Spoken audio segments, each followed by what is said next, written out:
जय श्री राधे कृष्ण। श्री शिवाय नमस्तुभ्यम। आप सभी का स्वागत है हमारे चैनल पर और आप सभी को फाल्गुन मास की ढेरों ढेरों शुभकामनाएं। अब सुनिए आज का महात्म्य। श्री सूत जी कहते हैं, पूर्व काल में चंद्रवंशी राजा पुण्यनिधि मथुरा नामक पुरी का पालन किया करते थे। किसी समय राजा पुण्यनिधि मथुरा में अपने पुत्र का राज्याभिषेक करके अंतःपुरी की रानियों के साथ स्नान करने के लिए उत्सुक होकर राम सेतु नामक तीर्थ में गए। उनके साथ उनकी चतुरंगी सेना भी थी। वहां धनुष कोटि में संकल्प पूर्वक स्नान करके उन राजा ने कहा कि अन्य तीर्थों में भी स्नान किया और भक्ति पूर्वक भगवान रामेश्वर की सेवा की। इस प्रकार उन्होंने बहुत समय तक उसी तीर्थ में सुखपूर्वक निवास किया। वह रहते हुए राजा पुण्यनिधि ने किसी समय भगवान विष्णु को प्रसन्न करने वाला एक यज्ञ किया। यज्ञ पूरा होने पर वे अपनी पत्नी तथा परिवार के लोगों के साथ अव्रत स्नान के लिए श्री रामचंद्र की धनुष कोटि में गए और वहां विधि पूर्वक स्नान किया। इस प्रकार राजा पुण्यनिधि जब उस तीर्थ में निवास करते थे, उसी समय एक दिन राजा की भक्ति की परीक्षा करने के लिए भगवान विष्णु ने लक्ष्मी जी को भेजा।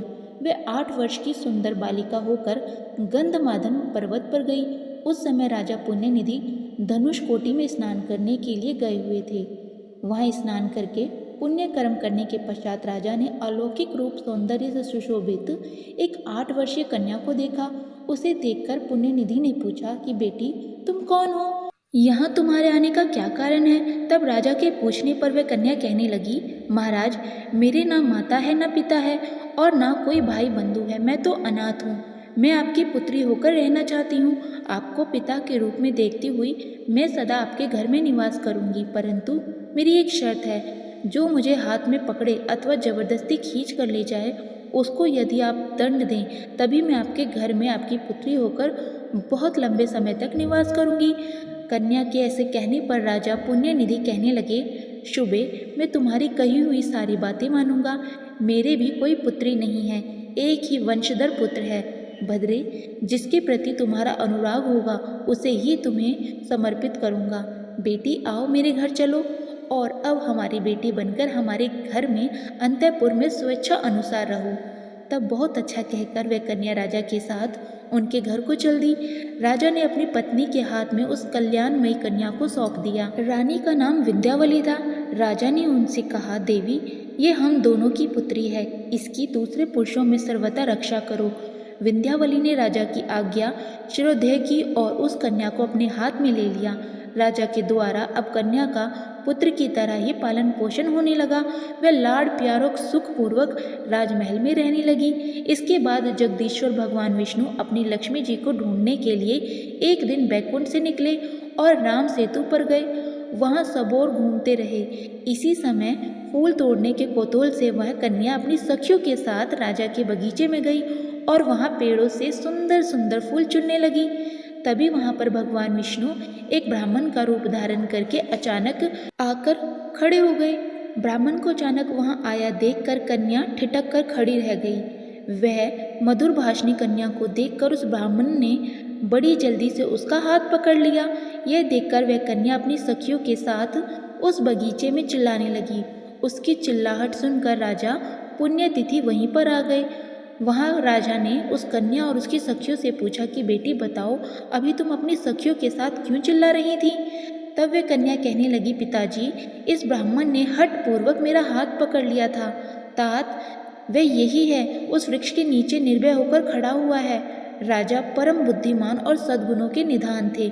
उन्होंने उस ब्राह्मण का यथार्थ बल न जानते हुए उसे जबरदस्ती पकड़ लिया और रामेश्वर मंदिर में ले जाकर वहां पैरों में बेड़ी डालकर हाथों में रस्सी से बांधकर फिर से उसे मंडप में ले आए। अपनी पुत्री को आश्वासन देकर राजा ने अंतःपुर में भेज दिया और खुद भी परम सुंदर भवन में जाकर सोने लगे। सोते समय उन्होंने सपने में उस ब्राह्मण को देखा। वह शंख, चक्र, गदा, पद और वनमाला से विभूषित था। उनके वक्ष स्थल पर कौस्तुभी मणि का आभूषण शोभा पा रहा था। ब्राह्मण के रूप में वह तो साक्षात श्री हरि विराजमान थे। उन्होंने अपने श्री अंगों के पीताम्बर धारण कर रखा था। उनके श्री अंगों की कांति कृष्ण मेघ के समान श्याम थी। मुख पर मनोहर मुस्कान, मनोहर छटा छा रही थी और स्वेच्छा दंत पक्ति चमक रही थी। कानों में मछली की आकृति के कुंडल शोभायमान थे। भगवान शेष सैया पर लेटे हुए थे और देवर्षि नारद उनकी स्तुति कर रहे थे। वहीं उन्होंने अपनी कन्या को भी देखा, जो विकसित कमल के आसन पर विराजमान थी। वह कन्या और कोई नहीं बल्कि साक्षात लक्ष्मी जी ही थीं। उन्होंने अपने हाथ में कमल का पुष्प धारण किया हुआ था और उनके मस्तक पर काले काले घुंघराले बाल बड़ी शोभा पा रहे थे। इस प्रकार राजा ने रात में अपनी कन्या को महालक्ष्मी जी के स्वरूप में देखा। यह देखकर राजा अचानक उठ बैठे और अपनी कन्या के घर में गए। वहां उन्होंने कन्या को उसी रूप में देखा जैसे कि स्वप्न में उसका दर्शन हुआ था। प्रातःकाल सूर्य उदय होने पर राजा पुण्य निधि कन्या को साथ लेकर रामेश्वर मंदिर में पहुंचे और उस श्रेष्ठ मंडप में गए जहां उन्होंने ब्राह्मण को बंदी बनाकर रख छोड़ा था। वहां ब्राह्मण देवता को उन्होंने साक्षात श्री हरि के रूप में देखा, ठीक उसी रूप में जैसा कि स्वप्न में दर्शन किया था। वनमाला आदि चिन्हों से पहचाने जाने वाले भगवान विष्णु को जानकर राजा ने उनकी इस प्रकार स्तुति प्रारंभ कर दी। कमलकांत, आपको नमस्कार है। हे गरुड़ध्वज, आप प्रसन्न होइए। हे शांखपाण, आपको नमस्कार है। आप मेरा अपराध क्षमा कीजिए। प्रभु, आप निर्गुण, अप्रमेय तथा बुद्धि के साक्षी विष्णु हैं। आपको नमस्कार है। हे कृपामूर्ति, आपके लिए नमस्कार है। हे मधुसूदन, आप मेरा यह अपराध क्षमा कीजिए। राजा को अपनी गलती का प्रायश्चित हो रहा था।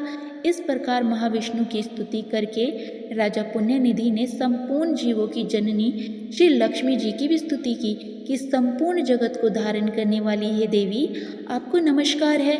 आप भगवान विष्णु के वक्ष स्थल में निवास करने वाली हैं। आपको नमस्कार है। समुद्र से प्रकट हुई हे हरिप्रिया महालक्ष्मी, आपको नमस्कार है। आप ही सिद्धि, पुष्टि, स्वधा, स्वहा, संध्या, प्रभा, धात्री, भूति, श्रद्धा, मेधा और सरस्वती हैं। मैं आपको बारंबार नमस्कार करता हूँ।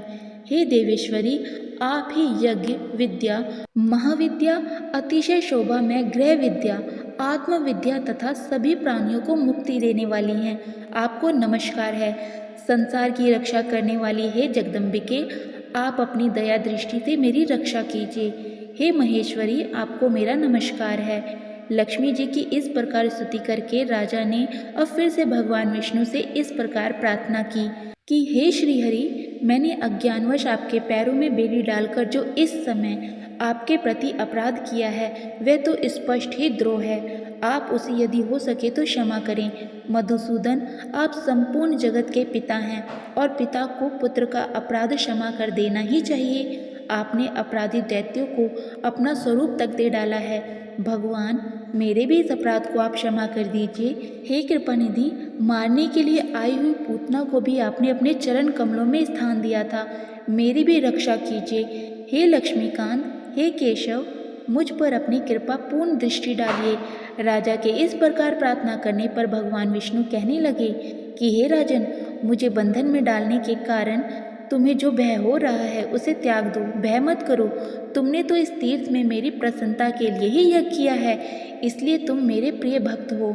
शत्रु दमन, मैं तो भक्तों के अपराध सदा ही क्षमा कर देता हूँ। तुम्हारी भक्ति जानने के लिए ही मेरी प्रेरणा से मेरी प्रिया लक्ष्मी जी तुम्हारे घर आई थी और तुमने इनका भली भांति संरक्षण किया, इसलिए मैं तुम पर बहुत संतुष्ट हूँ।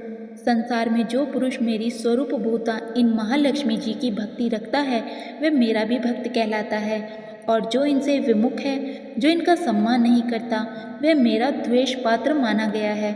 तुमने तो भक्ति पूर्वक इनका पूजन किया है, इसीलिए तुम्हारे द्वारा मेरी भी पूजा संपन्न हो गई। क्योंकि ये लक्ष्मी जी मुझसे अभिन्न है, इसीलिए तुमने मेरा अपराध नहीं बल्कि पूजन ही किया है। मेरे स्वरूप भूता लक्ष्मी जी संपूर्ण जगत की माता तथा वेद त्रय रूपा है। उनकी रक्षा करते हुए जो तुमने मुझे बंधन में डाला है वह तो मुझे अत्यंत प्रिय लगा, और यह लक्ष्मी जी वास्तव में तुम्हारी पुत्री हैं। भगवान विष्णु के ऐसा कहने के बाद लक्ष्मी जी भी कहने लगी, राजन, तुमने अपने घर में मेरी रक्षा की, इससे मैं तुम पर बहुत अधिक प्रसन्न हूँ। तुम्हारी भक्ति की परीक्षा लेने के लिए ही मैं और भगवान दोनों यहाँ आए हैं। तुम्हारे मन, संशय, रूप, योग और भक्ति भाव से हमें बड़ी प्रसन्नता हुई है। हम दोनों की कृपा से अब तुम्हें सदा सुख की प्राप्ति होगी। हमारे चरणों में तुम्हारी अविचल भक्ति बनी रहेगी और देहवाहसन होने पर तुम्हें अंत में मोक्ष की भी प्राप्ति होगी। भगवान विष्णु की भक्ति से युक्त तुम्हारी बुद्धि सदा धर्म में लगी रहेगी। इसके बाद भगवान विष्णु फिर से कहने लगे, राजन, तुमने जिस प्रकार मुझे यहाँ बेड़ी से बांधा है उसी रूप से मैं इस मंडप में सदा निवास करूँगा। सेतु माधव के नाम से यहाँ मेरी प्रसिद्धि होगी।